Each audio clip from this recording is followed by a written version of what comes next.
Gentlemen, we can rebuild him. We have the technology. Better than he was before. Better, stronger, faster.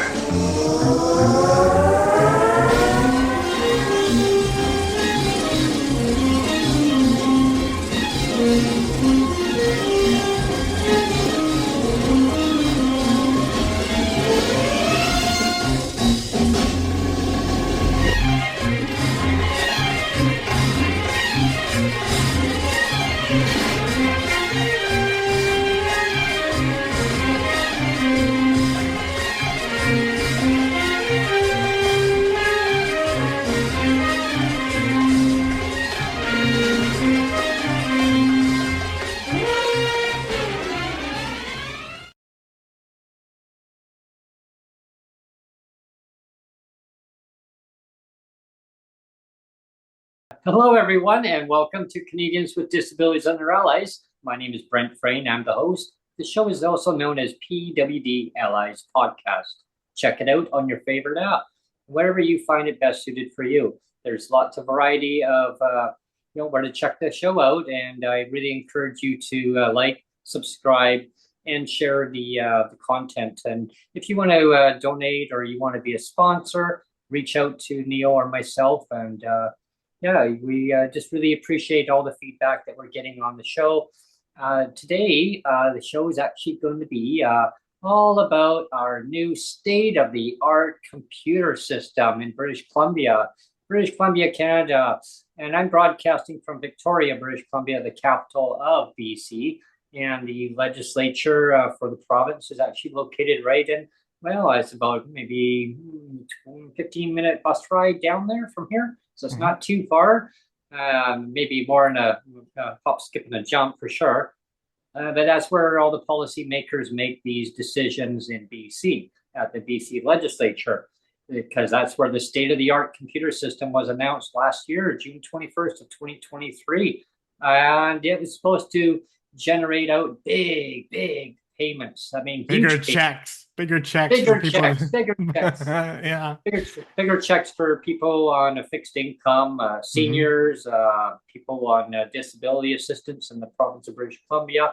And that's what the computer system is supposed to do. It's supposed to generate big payments out, Neil. Show me the money. Yeah. And they say that by this year, well, now we're in 2024, or we're in July 15th of 2024. So just over a year ago. And I guess it takes a lot of time to build computers. Well, we should say too that Jeff Leggett was supposed to be on today's show, and I had him on the title card. I had his picture and everything, and we kind of scrambled to change the title card, and I had to shoot everything again. The intro is different, and so that's kind of why I botched the intro right at the end there. But I should say, talking about computer issues, we had computer issues today too ourselves. Yes, which is why we were a little bit late, because I had an issue with my OBS. I had to run an update because it wouldn't detect your desktop audio, Brent. So I was yeah, go ahead. I was silent. It was reminding me of those old movies way back in the early 1900s, where you would just see the picture, but you wouldn't hear the audio. Yeah. That's the only way I can shut you up, is to just break your audio. Yeah. What I was going to say though is, when Sheila Malcolmson said, last year that there's this state-of-the-art computer system coming. And she basically said, the way the computer systems are set up now, it's impossible to create these bigger checks. That was what she said, right? Yeah. And it just kind of makes you laugh because, I don't know. She probably doesn't know this, and I mean, I've shared a little bit before of what I've done in the past, and that I used to work for the provincial government from 1995 to 2002. And I lost my job because that was in 2002. That was when Gordon Campbell did the slash and burn, and he basically closed a bunch of public service offices. So when I was working for the Ministry of Transportation and Highways, he just basically closed down the entire office. But what Sheila Malcolmson herself maybe doesn't realize is that when I started in 1995 and all the way up to year 2002, my biggest job in public service for the provincial government was as a database builder and a data analyst. So it was my job to build databases and to keep track of information. And I was doing it at a time when, admittedly, the database systems were kind of crude. They started out kind of crude. When you think about 1995, there's basically I won't really bore people if they don't understand the technical speak, but there's basically two kinds of databases you can think of. One's called a flat file database, and one's called a relational database. And the difference between a flat file database and a relational database is a flat file is kind of similar to like a card index, or like think about a recipe card index where you have a whole bunch of recipes on cards, and you want to look for your recipes, so you have to kind of just flip through the cards and find the recipe you want. That's kind of that's what you call a flat file, because you're just arbitrarily going through the cards yourself and trying to find the card you want, and there's no real relational thing that connects all the cards. You have to actually go and find your own card, right? But if it's relational, it means that you have pockets of data that are connected to each other. So you can have a pocket of data here about ingredients, and then you can have another pocket of data talking about the cook time, and you can have another pocket of data saying preparation techniques, and all these different pockets of data that relate to a particular recipe, right? And so that's what you call relational, was when you're connecting up different pockets of data together. And so when I first started creating these databases, that was a flat file. It was just the card files, and then it got and back when it was flat file, what I would do is I would actually cheat and create like kind of fake a relational database by copying and pasting two relational databases, basically copying two together, and then connecting the same database together and creating an artificial connection between the two, so that I could connect, say, two searchable fields to say, connect this field to this field, and create kind of a fake it worked, but it was almost like a fake relational database based on a flat file form, right? And anyway, my whole point of explaining all this is when the government says they don't have the technology to make these databases, I call BS, because I was making relational databases out of flat file databases. So if I can do that, crap in 1995 when nobody else, well, like, they just kind of gave me to do it, because it's like nobody else wanted to do it. I'm not saying nobody else could do it, but nobody else wanted to do it, right? And so I took this flat file database, copied it so I could create a fake relational database, and then when I actually moved over to legitimate relational databases where you're connecting data things together, then it gets kind of complicated. But what I have to say is, when they say things like let's go back to the bus pass, I mean, their excuse was, well, we destroyed the computer. The computer's destroyed. There's no way. It's been dismantled. Yeah. It's been dismantled. There's no way we can we can recreate this database. Bigger, And stronger, better. yeah, and I just, it blows my mind, because you know what? Like when I was building these relational databases, I would like, the other thing too is like, you have like, I was the kind of the data expert in the office. So, and there's, there's some really smart people in the office, of course, but they don't think, they don't think with in a data analyst point of view, whereas I Yeah. was. So, I would ask them things like, well, what kinds of things, what kind of reports do you want to see out of your database? Or what kind of data are you going to want to pull out of your database? And they would say, well, could you please add this field in? Or could you please add this searchable field in? And could you please add this? Could you please tweak this? And you know what? Like I could do whatever they wanted. Like I could, if they wanted a field in, I could just put a field in, you know, and it's not hard. And like every little, That's what I learned back in yeah, college. I Lotus 1, 2, 3, and yeah, we played with fields and yeah, yeah, and basically just command lines, right? And yeah, it was very interesting. Like it's interesting when you're describing about building, like the databases.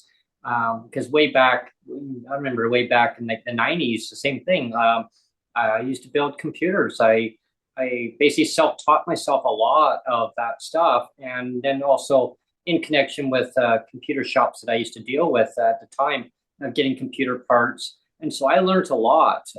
Built the machines right from scratch, like putting all the components in, like gutting it right out and building it right from scratch, putting in all the software, the DOS, and then of course then Windows. I mean, that wasn't really a big thing back then, right? But I thought, wow, that would be neat, because I went to a computer shop and I thought, what is that? Well, it's called that's Windows. What is Windows? I go, I have a window in my house. No, Brent, that's not the same thing. No, it's a software. And I go, I want that on my machine. Well, your machine can't handle it. It doesn't have enough RAM. Well, I want more RAM. And they said, well, it's not just the RAM, it's the CPU, the central processing unit. Okay, well, I want bigger, stronger, better. I want faster. Well, it's going to cost you more money. Well, what I did was I found a program that actually mimicked the Windows. right, And you put it on there and made it look like Windows 95. And it right, had all these drop-down menus. And I thought, wow, I've got Windows on my machine now. yeah, And it had all these little drop-down ones where you just click on and sub-menus. And it's the same thing. It was all categorized, right? And so it was so easy to work with.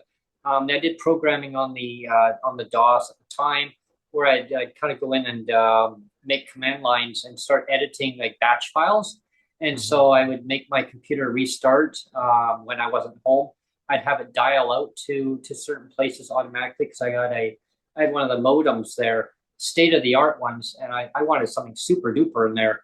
And yeah, I got one of those fax modems. It was a modem that actually had a fax machine, like fax built in with it. yeah, I thought this was so cool. yeah. My mom, it just drove her bonkers, because my machine would be making all this squealing sound. And she says, what was going on in your room? I was at work at the time, and I come back and she goes, your machine was making all these weird sounds, and it was like, that sounded like it was like dialing out or something. Oh yeah, I used to like the handshake. I used to like the handshake, that the squeal of the handshake. It's like yeah. And it would dial out. It would send out batch files. I had it all programmed to do that. I had it so sophisticated where I had a program where I could actually access my own computer from when I wasn't at home. I was at the library, and I was able to go in there and actually work on my computer from the library. Yeah, and that was kind of neat. Now I know a lot of the telecommunication companies now, going fast forward to present day, they can do the same thing. They take over your computer, and they can actually do a lot of work. And well, that's what I used to do for after I finished my stint with as a public service employee in 2002. I eventually moved on to the Royal Bank of Canada, and I was a tech support for them for all of the branch staff and all across Canada. And if anybody in the branches had a problem with their computer, I would just remote into it. It didn't matter if they're based in Toronto or they're based in Saskatchewan or wherever they're based. You know, I was in Vancouver, and I could just remote into their computer, fix whatever they needed to, and then get out again. And yeah, it was fun. I really enjoyed that job a lot. You know, but again, you know, I kind of call BS because I mean, again, like I finished as a public service employee in 2002, so you're almost going on like 25 years ago. And as I said, like if I could do that kind of relational database stuff 25 years ago, and the government is saying now, well, Genial, we can't add a field. It's impossible to add a field. If somebody wants you to add a field, or like again for the bus pass, you know, how hard would it be to add a field that was like a check box and say, does this person want a bus pass, or have they paid for a bus pass? Check mark. You know, like that's one field. And you're telling me you can't add one stupid little checkbox that says, you know, you've paid for a 40 to like a annual $45 bus pass. We can't do that. Sorry. Yeah, well, exactly. You know, and it should just automatically be right there saying any PWD designated person with a disability in BC, and every other province should be doing the same thing, by the way. Yeah. But in BC, when I say by the way, meaning they should automatically have transportation. It's already paid for. I mean, our tax dollars pay for that transportation. There's a levy on the hydro that actually is a transit levy. It's actually on there too. I mean, so right away, there's no reason why people shouldn't have transportation. I mean, pick and choose. Well, you can have it or you don't have to have it. You want the money or go without transportation. It never was that way before. Seniors have a bus pass. I know I see the advertising all the time when I'm on BC Transit. Yeah, right away. Yeah, but also too, it's like, well, you know, our computers are so old that they can't handle too many zeros on checks. Oh, yeah. You know, and I mean, we have Mary Red in chat, and she says that the government will probably help us in 2028. Yeah. and that's probably not too far off, you know. But yeah, I mean, it just feels like a lot of excuses. And again, like I'm not like the like a total like guru expert when it comes to data. Like again, like I've said before, the only reason I got into databases, and I mean, actually, to be completely transparent and honest, like when I got brought on as a public service employee, they only really intended to use me for about a month. It was honestly only going to be a very temporary thing. It's like, let's just bring this guy in. They took a total flyer on me. They said, well, we don't know anything about you. We'll take a total flyer on you. It's just to do a really quick little database. It's only going to take about a month. And after a month, well, you know, see ya.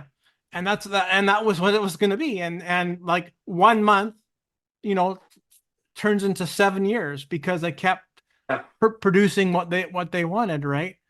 But well, that's what happened for myself. I worked for the Ministry of Advanced Education and Technology, and my job was to go through a library and resort all different volumes of books that were on audiobooks. There were audiobooks, there were regular readable books, but there were audiobooks for people with visual impairments, and also regular books for just for low vision.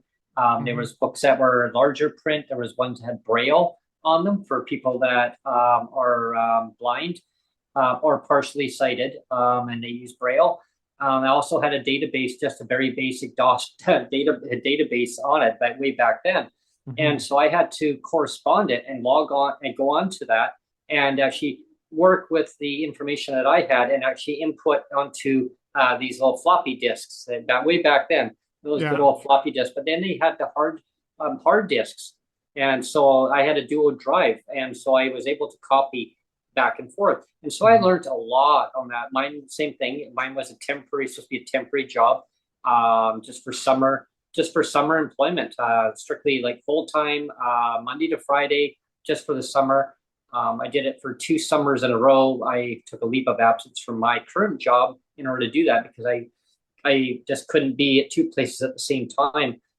Then I was offered it to start to be like 6 months of the actual within the calendar year after the summer.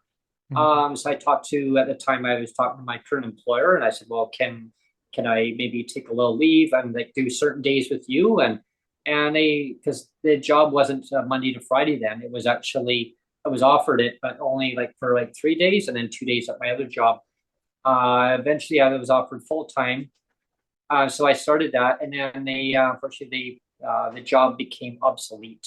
They said that the job was no longer needed anymore. Technology evolved, and they were, so I felt really sad for myself and for the my other colleague that was there.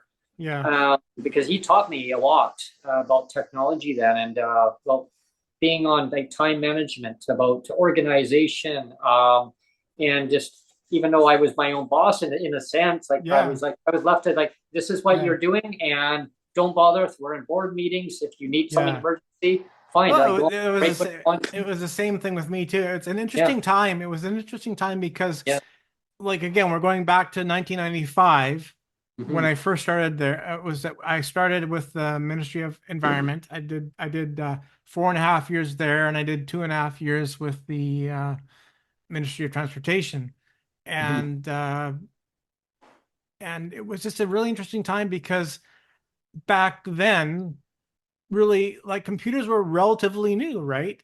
They were. And nobody really wanted to bother with computers. It's like, they were huge too. They were big, giant. And like everybody's like, I don't really care to know this stuff, you know, and it's like, you know, just find somebody else to deal with it. Like I could care less. That, I mean, that was kind of the attitude. Like, seriously, that was kind of the attitude about computers. Like nobody wanted to deal with them, like, you know, and so when I was brought on, it's like, you know, they didn't really even know like what was possible, kind of thing. And they're like, well, let's just get this guy Neil to try and see what he can do. And like, it was, like I said, they took a flyer on me, and like, again, it's not like I was this huge expert on computers, but it's like I was willing to put the time in, even though I didn't know everything. Like, I admittedly didn't know everything. I was willing to put the time in to learn and figure out, you know, especially also too, I have to say, like, of course you have to learn the lingo of the job too. Like, you have to learn about, depending on what kind of job section I was in, you have to learn about different wildlife species, or, you know, the different watersheds, and if you're in the water management, all that kind of lingo in the office of, like, if it was you know, like if it was the environment office, or, and then when it was traffic data, I had to learn everything about traffic data, like how to capture traffic volumes, and how to capture the length of the vehicle, and how to graph it properly, and all that kind of stuff, right? I mean, but you don't know that until you're immersed in it, right? And but again, like, I was really lucky because back then, again, not very many people like to deal with it, so they were willing to take flyers on people and say, well, I don't want to do it, you try it, and if you have luck with it, then, you know, that's great. And it was just kind of the same thing. They kind of gave me free reign to kind of, you know, you figure it out, and if you know, and we'll kind of give you a long leash, and you can figure it out. And obviously, I like I said, I kept producing kind of the stuff they wanted, because it went from a 1 month thing to a 7 year thing. So, you know, but I by no means would call myself an expert. It was just something that I was willing to absorb on the job and learn as I go. And well, and it's something that you develop more skills as you went on, like more passion for learning technology. And that's like same thing kind of goes for myself, as I self-taught myself a lot that I know back then, and it's useful now, like of different things that are troubleshooting. And I like to troubleshoot to find out, okay, why is this not working? And you know, like kind of when it comes to like programs stuff. Remember those discs, Neil? They had those discs where you could actually copy. They were writable discs. Yeah. And then of course I had two of those in my. I did too, and that was considered like excess. If you had two drives, it was like, whoa. Oh yeah, you got two of them. Yeah, because I was at a computer shop and I said, what? And they're like, yeah, these are writable discs. They're legal writable discs. You can go to Best Buy, you can go to Future Shop. And I'm like, oh, so I walked in and I had to make sure my OneDrive in my computer, I thought it was writable because that's what the computer shop told me. I bought that and I found out that it wasn't writable. After that, I'm like, this is not working. So I blamed at first I felt bad because I blamed the sales agent. I went back down to Future Shop. Well, I sold you these discs and they should be working. And there I go. Well, the one says it's detected that it's writable and the other drive's not. Well, that's not our fault. I'm thinking, where did you get your computer? So the whole hornet's nest open. So I went there and like, oh, I don't remember selling you that. I go, yeah, well, I've got the invoice right here. It shows you.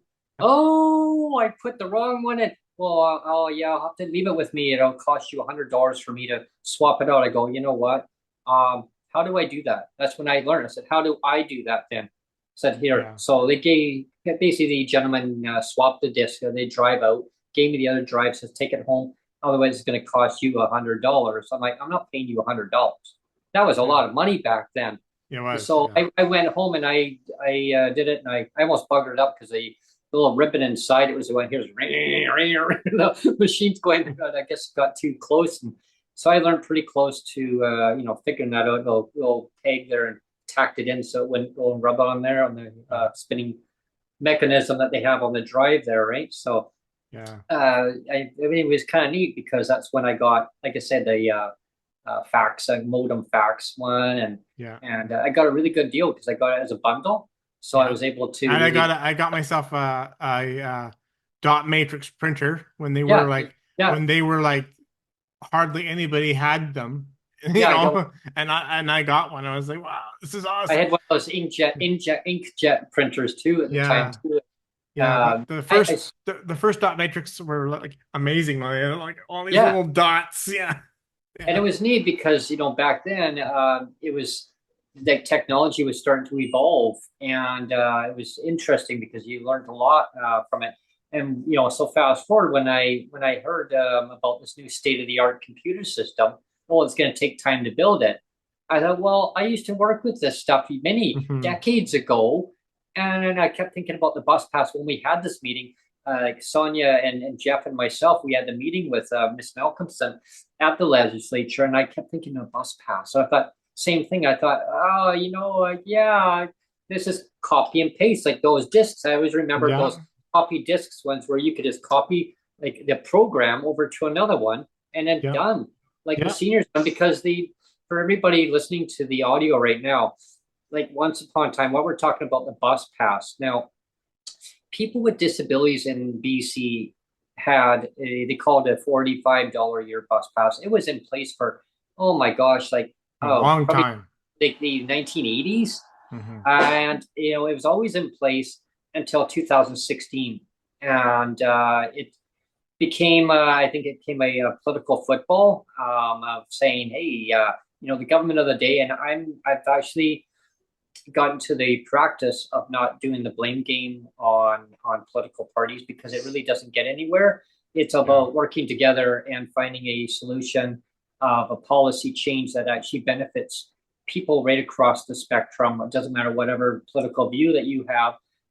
Work together, find a basic standard of policies and work from there. Yeah, we're never going to get things 100% correct on it, but we live and learn from policies that can be really damaging to a person, hurtful. Like it causes a lot of hurt and anxiety, stress, PTSD. I mean, you name it.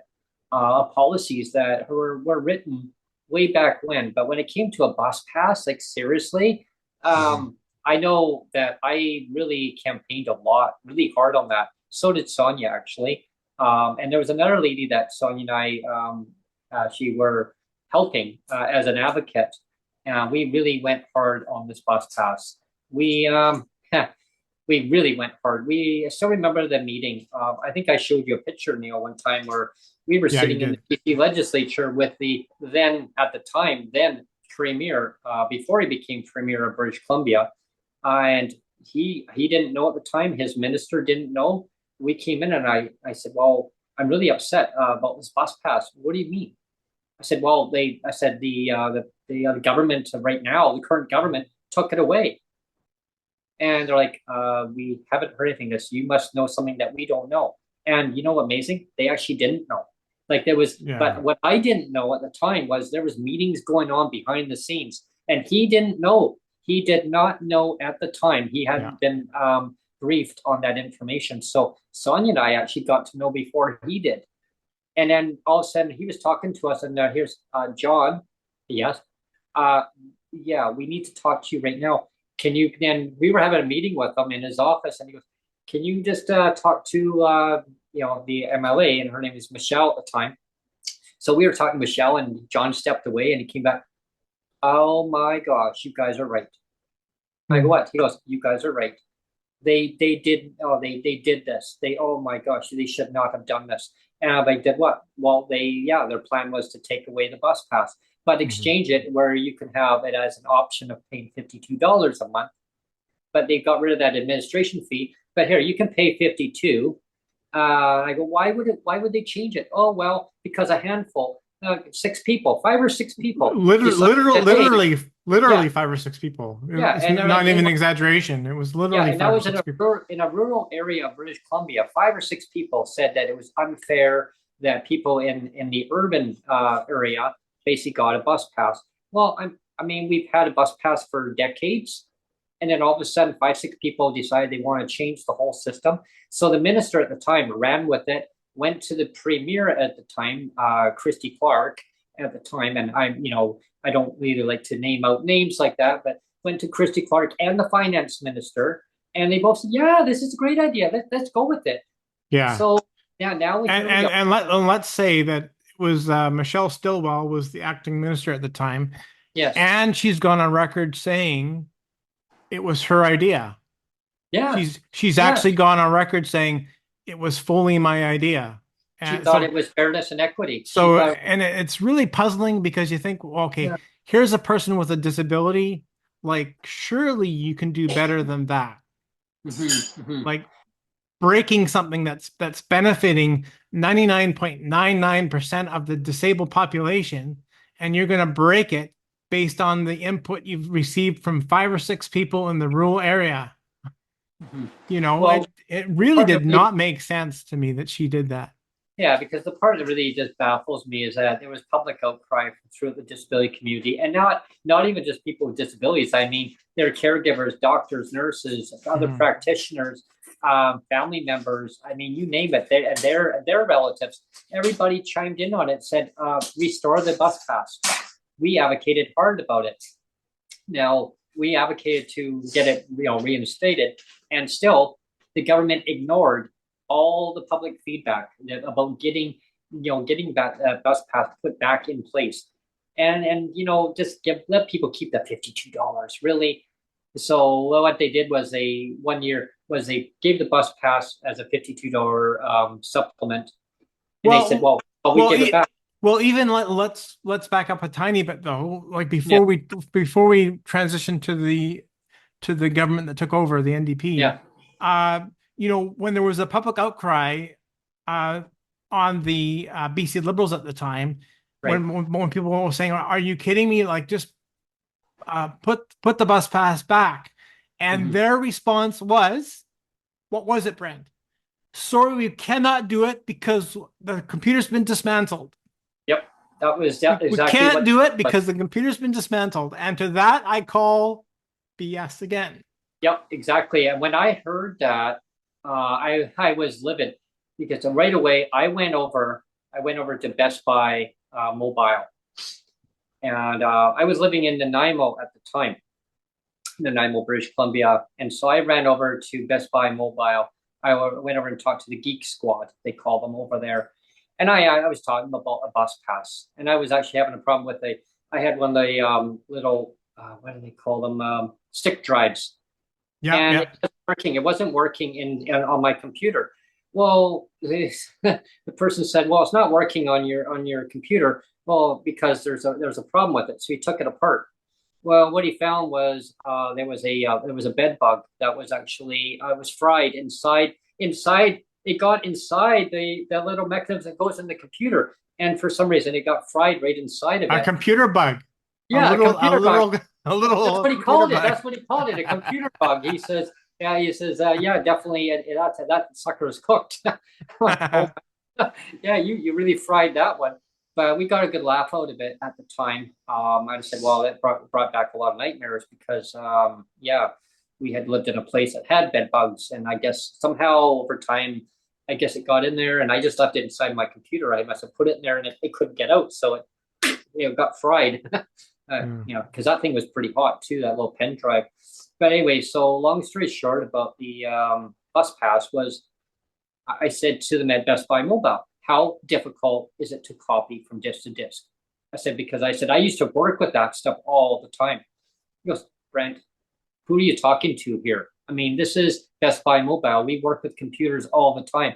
It's a game. It's a game that the government's playing. Trust me. I mean, my 4-year-old here plays with computers and outsmarts me on this one game that I play with. Really? Yeah. So yeah, it's just a shell game. That's all it is. I'm like, why would they do that? I said, I don't understand. Because obviously there must have been an alternative mode of. That's what I'm thinking. He says, Yeah. look into it. And then of course we've talked about this before on the show where yes, it was an ultimatum that was given to the current government from the previous government. Yeah, Saying, because at that time, I've shared this before too, is there was the clawback going on, and it was the Single Mothers Alliance. Yep.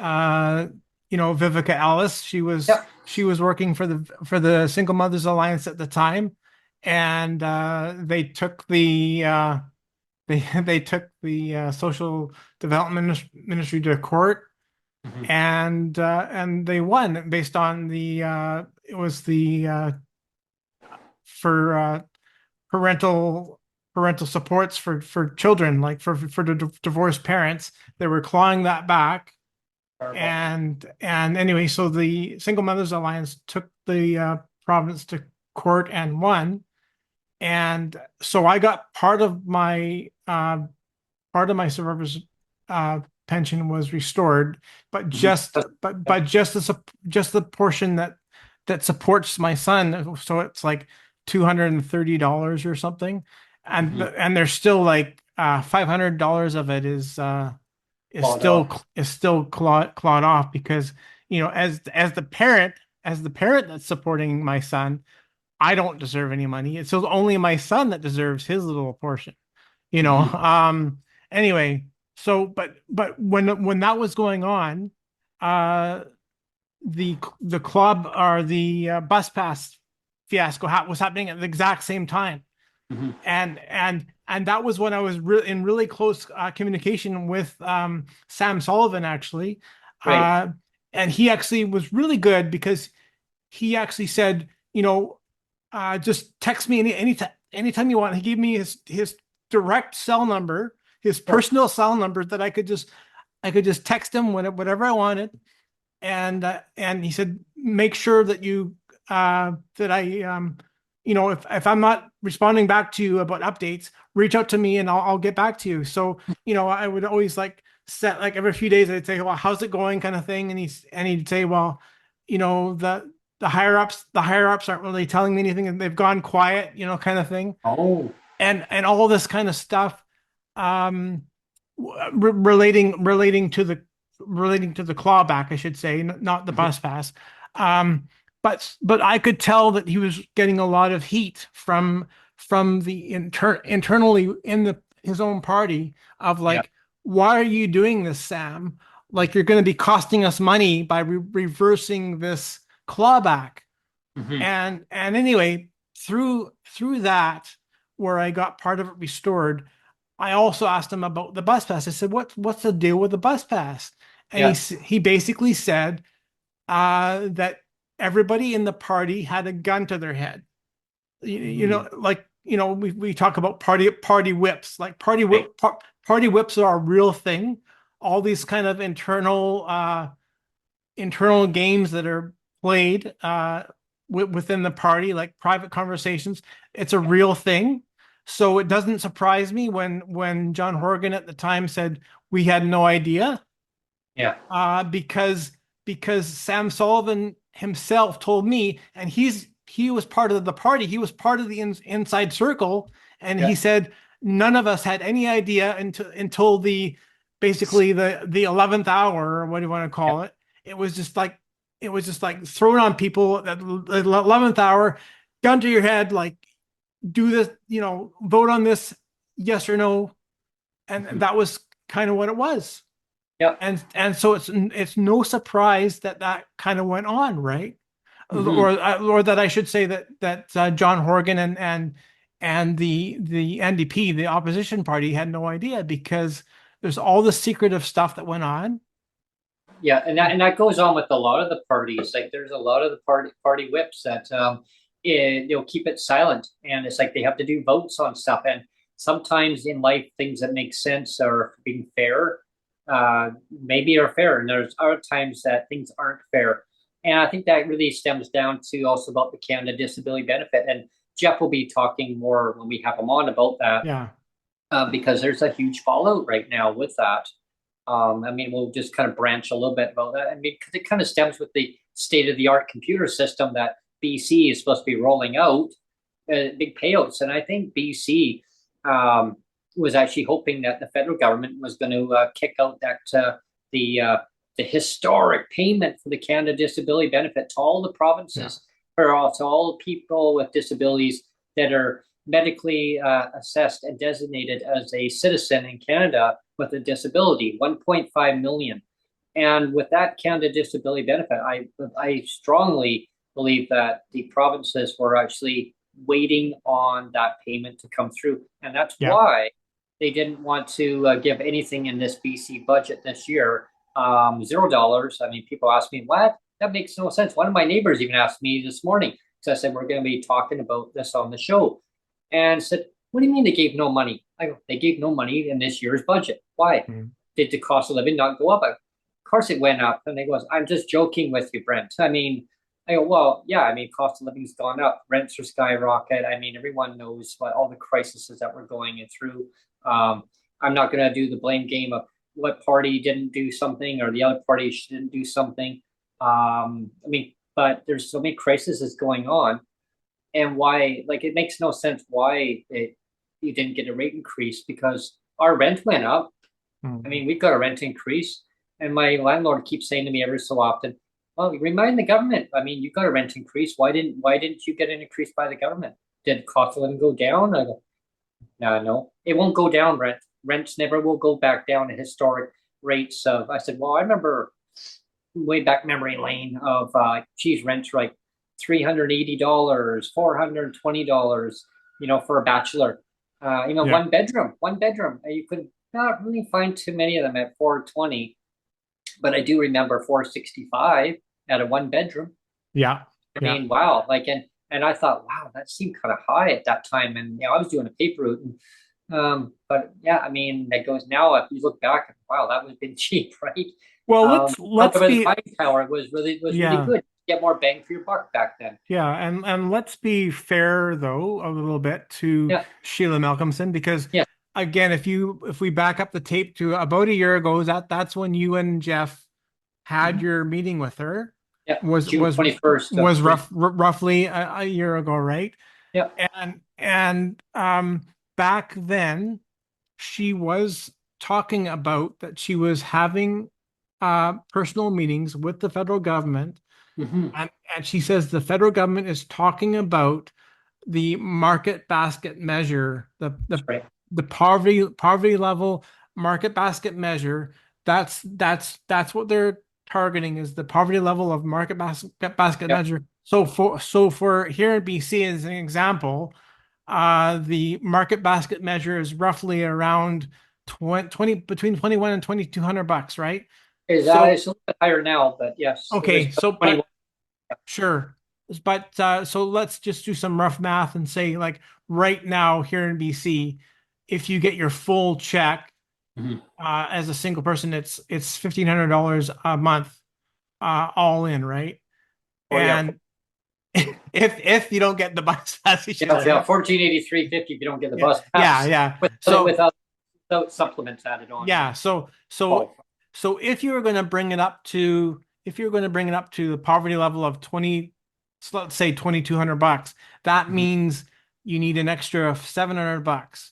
So it makes sense then when Sheila Malcolmson says that she was talking to the federal government, when she was saying that they're targeting the market basket measure, that means that they were targeting a top up of an extra $700 to bring everybody from $1,500 a month up to $2,200 a month. So it was going to be a $700 bump, right?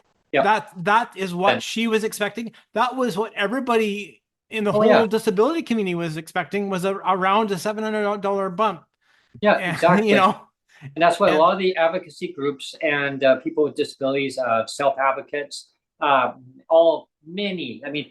of organizations, even two of our guests that we had on that were sitting on panels. Yeah. They were, just beyond flabbergasted also, because it was like egg in the face to them. Like it was a gut punch. Yeah, it was Michael Prince and Neil Matheson. We should say. And then as two advisors to the minister, federal minister. and they described it as a huge gut punch, a huge failure on the federal government, and the federal government let down all the provinces, and that's why people with disabilities now, they like, well, how come we didn't get a rate increase? Well, that is the reason, folks. That is the reason. That is the reason. They all waited for the federal government. So like, federal government, like now you're causing a lot of suffering for people with disabilities across Canada. But so that's why I wanted to give Sheila Malcolmson a little bit of a benefit of the doubt, because the rug was pulled under her feet too. Yeah. Like she was not expecting that either. Well, exactly. But knowing what we know now, the ministry here in BC should really be stepping up and saying, you know what, like the rug was pulled, and now that the rug is pulled, now that we know, like we should step up and do something now. Now that we know the federal government's not going to do anything for a while, we got to step up and do something. Well, as soon as I heard there was nothing in the BC budget this year, my jaw dropped. I was like, really? Like nothing in there? Okay. So now we know that they were waiting on the federal government to come through that payment. They should have had a backup plan saying, okay, plan B. They always say, have a plan B. If something goes wrong, and they didn't have that plan B in place.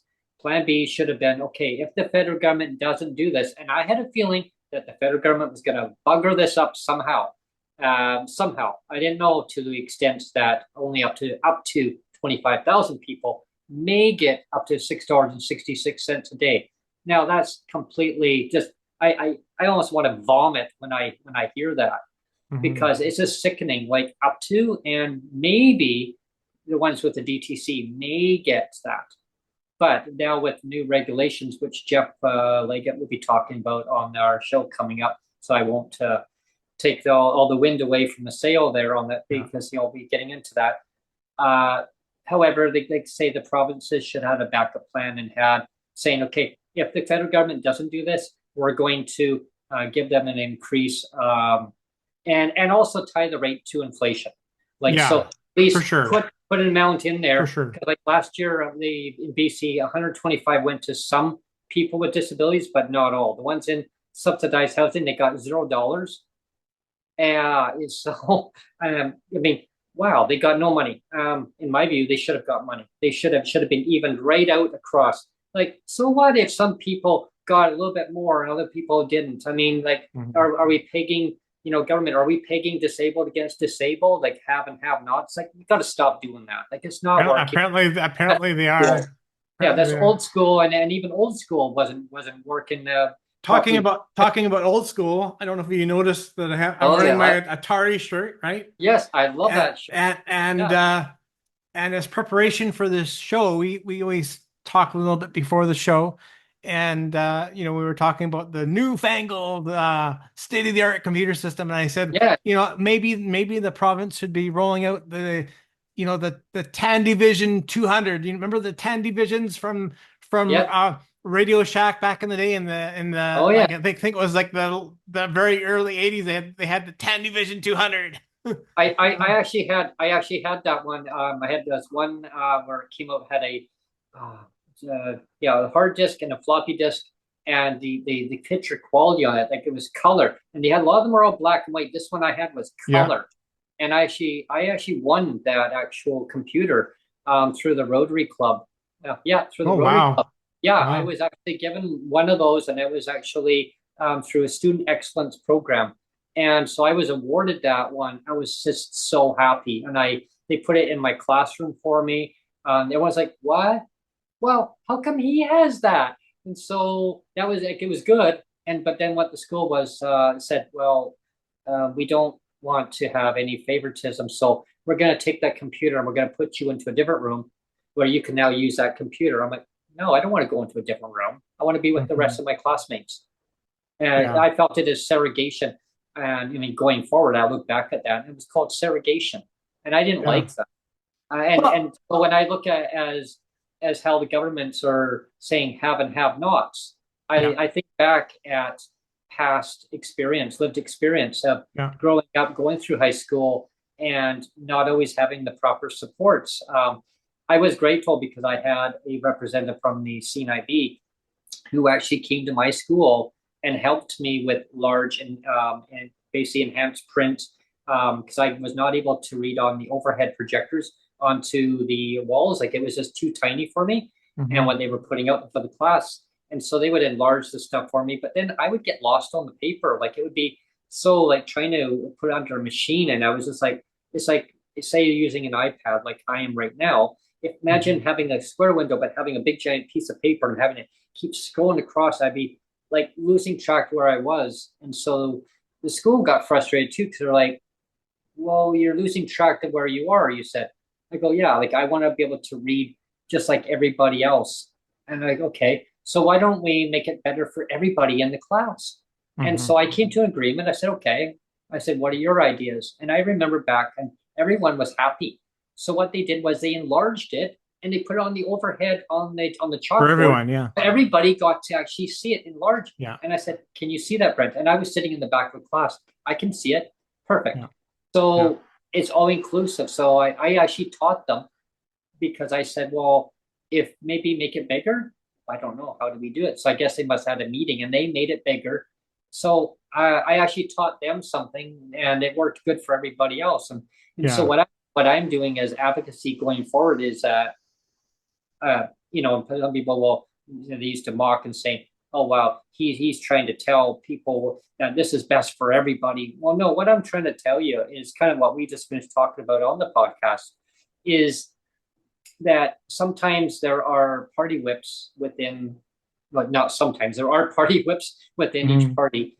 You can't make everybody happy, but policies can be changed to a basic standard. And so I think what's happening in that Canada Disability Benefit, there's been a lot of pushback, a lot of negative pushback against, and I'm not saying which party is right or wrong. There are MPs that are doing the best they can to try to get some kind of help out to people with disabilities. We don't always know what goes on behind the scenes, everyone. Like when it comes to like an ultimatum, like we learned this as you listened to the podcast today, you learned about the bus pass. I didn't even know. We were advocating to get this going. I didn't know what was going on. It was basically saying like take it or leave it. We're going to scrap the whole freaking program if you don't do it. So I'm thinking what with the Canada Disability Benefit, I'm thinking the same thing happened with that, saying if you don't agree, take it started at $6.66 a day. They went with the complete opposite of up to like say over $2,000 that was recommended per each individual. That was the recommendation. They went with up to $6.66 a day at $200 a month. So just think of $200 a month to only DTC recipients. Okay. The other way, the recommendation was all PWD, regardless if they've been jumping through that DTC hoop, right? It would have went to every single person. So imagine $200 versus $2,000. Now you wonder why people are outraged. And then they say, well, the NDP, federal NDP, they voted for this. They voted for only $6.66 a day. So I'm not making excuses. And I will not make excuses for any political party, but maybe just give people the benefit of the doubt here until we can come to a conclusion of why. And I do want to know the reason of that too. So I mean, I would invite any member from that party to come on as a guest and maybe explain to our listeners, because right now, it's like targets throwing, saying, why did you vote for them? Why would you vote for that little of amount? I mean, I'm kind of curious, but I think that's probably what happened. I think that there was a deal breaker going on. Take it or leave it. Do I think that it's going to be enough going forward? Absolutely not. No, I agree, because Jeff's going to talk about it too. It's disgusting. It should not be that low. People should be given.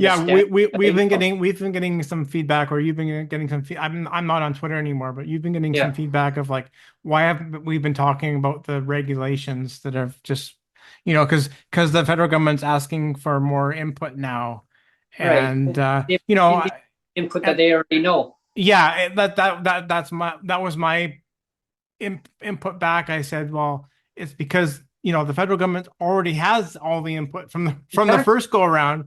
So it's why are they asking for a whole other batch of input when they already know everything already? Or they should. I think it's a delay tactic. That's what I think. I think it's just a delay. They got all this. They got all this input from the disability community, and they ignored every single last one of the recommendations. And now they're turning around and saying, "Give us more input, please." And I'm sorry, but I think a big portion of this disability community now is not really trusting that you're actually sincere when you're asking, we're wanting more input. Well, then that's kind of leads to exactly what I was just saying. I think that's why, I don't blame the disability community for being very extremely untrustworthy against the politicians, or believing what they're saying. When it comes to $6.66 a day, $200 max, to only up to 25,000 DTC recipients, and they call it working age disabled people. Working age. As soon as I heard that terminology come out, I thought, okay, so it's only going to go to people that had worked. Well, I had worked. I had worked all my life. Yeah. I don't have a DTC. I worked all my life. So what? I don't get it. And so it's like a slap in the face to me. But by the time it gets rolled out, you and I won't even qualify, because I'm already 56. No, exactly. It'll come out when we're actually seniors, and they'll say, well, there we go. We delivered on our promise. Too bad, Brent. Too bad, Neil. You don't qualify anymore. And they'll say, oh, by the way, you're actually not classified as a disabled person any longer. But you get to have a senior's pension, but you're not disabled under the guidelines of government. And of course, and that comes with the age restriction. It should not be in place. It should go right across the board, like a GLBI, some kind of form of a GLBI. And I know Joseph, he's probably listening to us too. He'll be like, Brent, talk about GLBI. Joseph, come on to the show. We'll talk about it. Yeah, sure. Yeah. We've come to the end of the show, and actually just on time, right at the end. We have Dan, Toronto Dan, just popped in. And hey, Dan. Wouldn't you know it, Dan, you're going to crush the party, because we're almost off the podcast. Almost off the grid. But Dan, I was explaining, Dan, I'm not sure if you actually heard any of what I was just mentioning, but there's a lot of people in I'll repeat this one segment again, and I'll just emphasize that it's nothing against any political party. I stay very unbiased, very neutral. I like to hear all different angles of different ideas, suggestions. Party whips, like I said before, they are within every party. They will tell the leaders, they will tell the MLAs, stay, basically toe the line of what the party wants you to do. Do I agree with all the different methods? No, I don't. And I'll make that very clear. I do not agree with all the different methods. simply because if it causes harm to disabled citizens of Canada, for their basic standard of living, if they don't have enough money for their housing, for all their basic needs, their food, their anything like toiletries, you name it, medications, whatever it is, your disability supplies that you need. I mean, if you need a new scooter, get all of it rather than just half of it. I mean, Neil, you can have the wheels, but you can't have the platform. So I mean, so like things need to be evened out across the spectrum here. When it comes to voting on something that's lesser, like I said, I'm just kind of summarizing it all up for Dan. I think that there must have been a reason behind that. And, so maybe they're looking at it as well as a starting point. But of course, people have been suffering so bad since that original Canada Disability Benefit was originally launched back in 4 years ago, right? And that's why we're pushing for DERB right now to get some kind of a disability emergency response benefit out there. There's a petition out there right now. It's there's a few of them floating out there. There's a petition that you and I wrote there, Neil. Ours is E-5047. So if you just you can Google it, petition. Just look up petition E-5047. If you just put that in Google, it'll come up on Google, and just click on the link and make sure you sign it. It's getting there. It was 562 signatures. Yeah, so it's getting there, and so it's good, and so we'll make sure it gets heard. Sorry, I didn't say. I say 562 now. That would be good. Sorry, I meant 262. Yeah, that would be nice, because 500 is what it needs to be. It's just over the halfway point now. So that's. I can only wish it 562. Yeah, but we should say too. I was going to put out a little bit of a teaser on Thursday. We have Dan Davies coming on the show. It's his. He was on last year. He came on last year, roughly around the same time. He came on last year. I think it was May of 2023. So he's coming on again. Yep. He's the critic for the social development ministry here in BC. He's the critic for it. And so I think what we're going to talk about is my favorite subject. It's going to be the PWD clawback and the pink unicorns. I mean, I think he's only going to be on for 20 minutes. What we should say too is it will be a pre-recorded segment. So we're actually going to be meeting with him early at our secret time. Nobody gets to know what our secret time is. We're going to be meeting with him earlier at our secret time, then record it, and then it's going to be released later in the day as a premiere segment on YouTube. And when it premieres on YouTube, it almost gets released as a live segment, but it's not live. But the chat is live. So again, the segment's pre-recorded, but the chat, you can join the chat, and the chat is live. The chat is going to be real time. And you can comment the chat on what you're actually watching from this recording. Yeah. So I think it's cool. I think I have it planned for, is it 2:00? I think it's 2:00 on Thursday. But again, that's a pre-recorded segment, but it's going to be released as a premiere event, and the chat itself will be live. So, and we'll make a point of mentioning that too somewhere in the recording at the beginning, that hey, this is a pre-recorded segment, just in case you don't know. But I'm looking forward to that one because of course pink unicorns are my favorite subject. And what I was also going to drop a teaser of Schrodinger's cat. That's something for people to look up, is Schrodinger's cat. If people aren't aware of Schrodinger's cat, I'm going to be talking about Schrodinger's cat on Dan's episode, and we'll actually see if Dan knows about Schrodinger's cat or not. I want to advertise out, and I don't normally advertise out documentaries, but there's a documentary that I'd love to people to check it out. and this goes back. I mean, this is about the housing market, what had happened. I mean, the high prices of housing. But check out this documentary because when there's a downfall, people are hurting. They suffer, they hurt. I mean, and I don't want to emphasize that, but it's called The Big Short.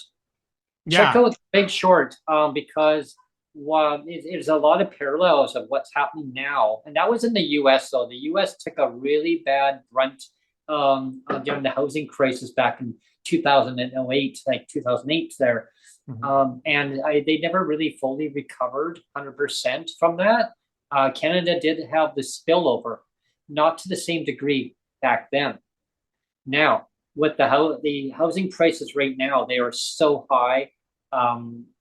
And when I'm saying the housing prices, I mean in traditional like condominiums right now, traditional single dwelling like housing, like just a small house. I call them. I don't know what the terminology is, and I like to try to get one of the real estate agents to come on to the show and talk about more piling in on that, like why are things happening the way they are.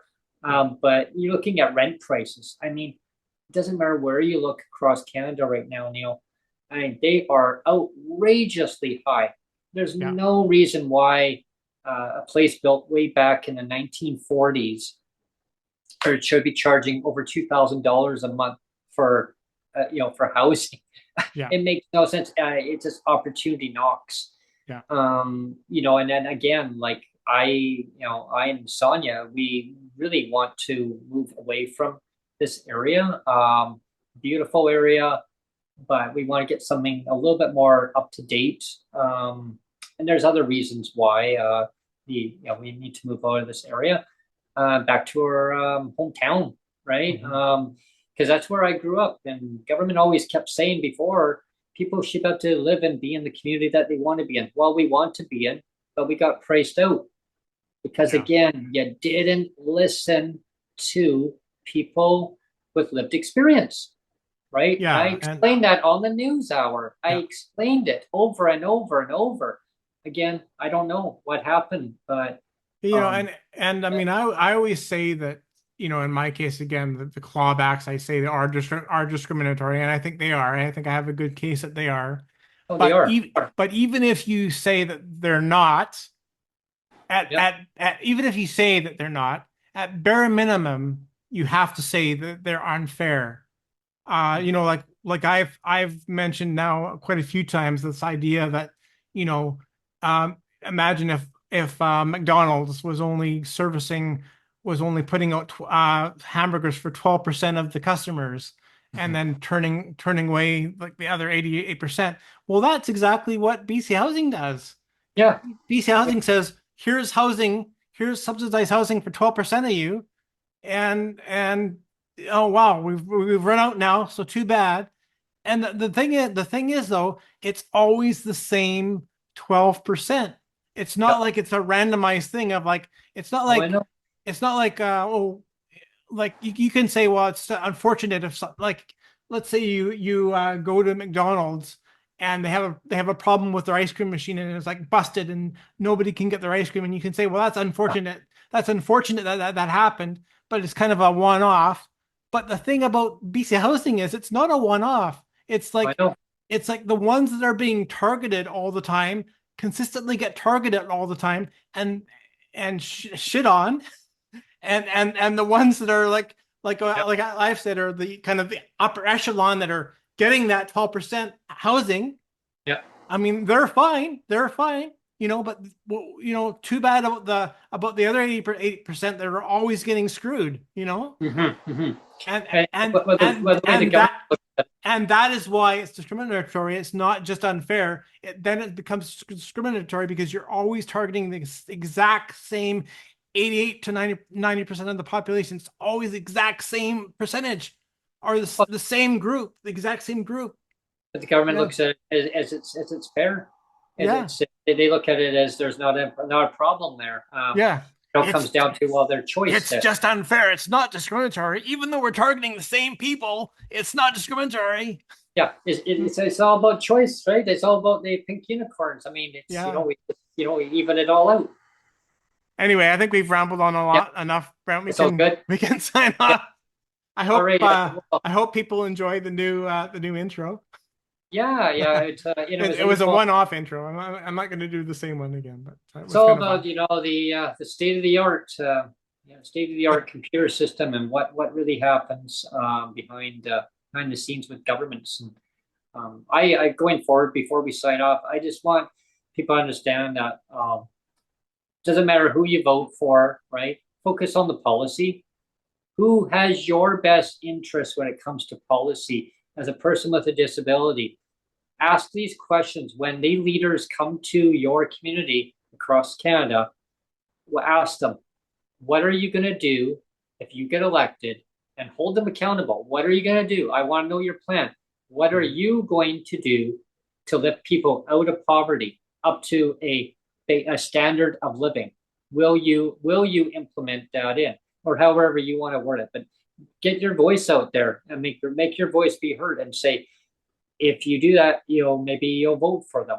I don't know. Yeah. I mean, you vote for who you want, but it comes down to they'll do the opposite, right? They'll say something just to get in, and then they do the opposite, and then we got a whole merry-go-round, right? So there needs to be a standard in place. And shout out again to Sheila Malcolmson.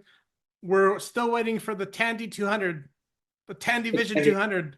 We can do this. New computer. We can build it. Be bigger, stronger, faster. And I used to play the Atari when I was a kid. I had all the consoles, and it was pretty cool. Yeah. But I know, Sheila, I know you can build this machine. It needs to be built this year before the election on October 19th. If you build it, they will come. They will come. They will. The big checks will come if you build it. Yeah. It will malfunction. I remember the former minister said there are other revenue streams that can get put out there. So yeah, but build a machine so we don't have to do the other revenue streams. Thanks, everyone. Thanks for tuning in today. Everyone. Yeah.